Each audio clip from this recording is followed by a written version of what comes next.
오늘부터는 백화점과 대형마트에도 방역 패스가 적용됩니다. 다만 아직 바뀐 지침을 모르거나 방역 패스가 없는 경우가 많아서 현장에는 크고 작은 혼란이 이어지고 있습니다. 현장에 나가는 취재기자 연결합니다. 홍민기 기자. 네, 서울 목동의 한 백화점에 나와 있습니다. 네, 오늘부터 그곳 백화점도 방역 패스를 확인해야 하는 건데요. 잘 진행되고 있습니까? 네, 제가 나와 있는 곳이 이 백화점 1층 입구인데요. 제가 오늘 오전부터 이곳에서 상황을 살펴봤는데 다행히 큰 혼잡은 없는 모습이었습니다. 이 백화점은 모든 입구에 이처럼 통로를 나누는 방법으로 손님을 분산시켜서 방역 패스를 확인하고 있는데요. 다만 방역 패스가 없거나 또 QR코드 활용법이 익숙하지 않아서 입장이 지체되는 등 작은 혼란은 이어졌습니다. 오늘부터는 이처럼 백화점과 대형마트에도 방역 패스 확인이 의무화됩니다. 만약 백신을 접종하지 않았다면 48시간 안에 발급받은 PCR 음성 확인서를 보여줘야 출입할 수 있습니다.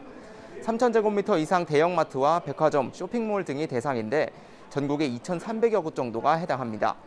다만 3,000제곱미터 이하 대형 상점과 슈퍼마켓, 편의점 등은 지금처럼 방역 패스 없이도 이용 가능합니다. 정부는 현장의 혼란을 우려해 이번 한 주 동안을 계도 기간으로 운영하고 오는 17일부터는 과태료를 부과하기로 했습니다.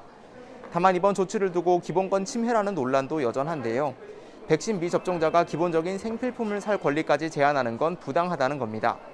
실제로 마트에 종사하는 직원은 방역 패스를 지켜야 할 의무가 없어서 직원은 되고 손님은 안 되느냐 이런 지적도 나왔는데요. 정부는 고용 유지를 위한 조치라고 설명했습니다.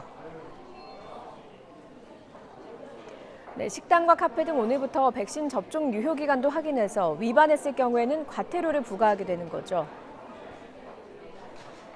네, 그렇습니다. 식당과 카페는 이미 방역 패스 제도가 운영되고 있죠. 일주일 동안 계도 기간이 끝나는 오늘부터는 방역 패스의 유효 기간이 적용됩니다. 2차 접종 후 14일이 지난 날부터 6개월, 그러니까 180일이 지난 사람은 방역 패스의 효력이 사라집니다. 효력이 지난 방역 패스로 시설을 이용할 경우 개인은 10만 원, 시설 운영자는 최대 300만 원에 달하는 과태료를 물 수 있습니다. 방역 패스 유효 기간이 지난 사람은 34만 3천여 명으로 집계되는데요.